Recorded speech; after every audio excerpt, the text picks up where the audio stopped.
color is important to me, and I think color can have meaning, or color rather can be invested with meaning. I think we as humans invest color with meaning.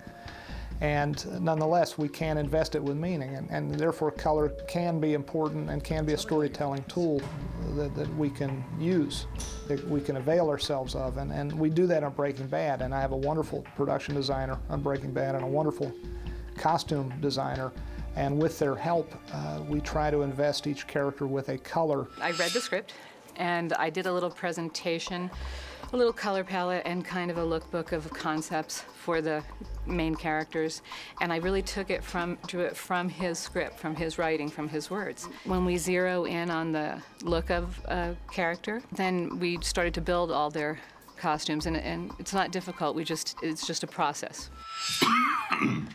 Did you take your echinacea? Yeah. I think it's getting better. We arced Walt. He was a very beige character, very milquetoast, ordinary, kind of bland guy. And at the end, we used the green shirt to really accentuate, like, he was more alive at the end of the script, even though he had terminal cancer, than he ever was in the beginning when we started him off in the beiges. And it became, you know, very symbolic of life. God, I could go for a glass of wine about now. Skylar had always been in blues and creams and some pale yellows. In season 3, we decided, why don't we flip their color palettes? She was getting more alive, more involved, not just the passive mom or the mom who had to put up with everything that was going on and deal with the, you know, the baby, the son, the husband that goes awry, all that stuff. So she was becoming more alive in that sense too. Yeah, nothing but cows. Got some big cow house way out that way, like 2 miles, but I don't see nobody. Cow house? Yeah, where they live. The cows. Originally, Jesse, we call him Hip Hop Jesse when we start from the beginning, because he wears the more hip hop kind of clothing in the first, 2 seasons. And then in the 3rd season, it was after, I think, Jane, his girlfriend in the show, dies. He goes through rehab, and so we have a little bit of green spurt that shows some kind of regrowth or life. And then when he comes out, he's more serious or more grown up. And so that's when we switched into like tans and creams and whites and grays. Return of the Prodigal. Welcome back to the land of the living. How you feeling? I'm good. Of course you are. The world's your oyster, am I right? Saul is fun to dress. He's a guy who's supposed to have a lot of money but no taste. So as you said, his costumes can be either bad taste, or maybe if you were in Europe, you'd be a little ahead fashion-wise, is how we think of it.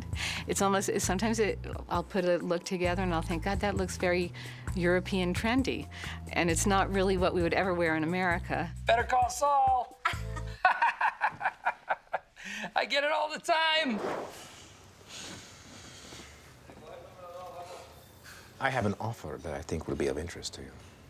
Somehow the yellow, I think, correlated to Las Hermanas, the chicken place that he owns, and it was one of the colors we were using. That became their uniform. I think they were red and yellow in the uniforms in the chicken place, and then his character has changed quite a bit. That's his face that we see in public, his business face.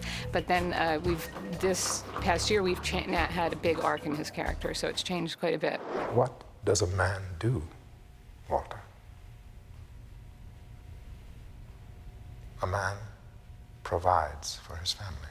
We have these really diverse characters. Not every one of them is ordinary and cookie cutter. It gives you an opportunity to do different things. With the help of my wonderful production designer and costume designer and cinematographer, I love having these conversations. What color palette should we put Walt in this season? Should we start here and go to here? It's fun to think in those terms. It's fun to think in visual terms.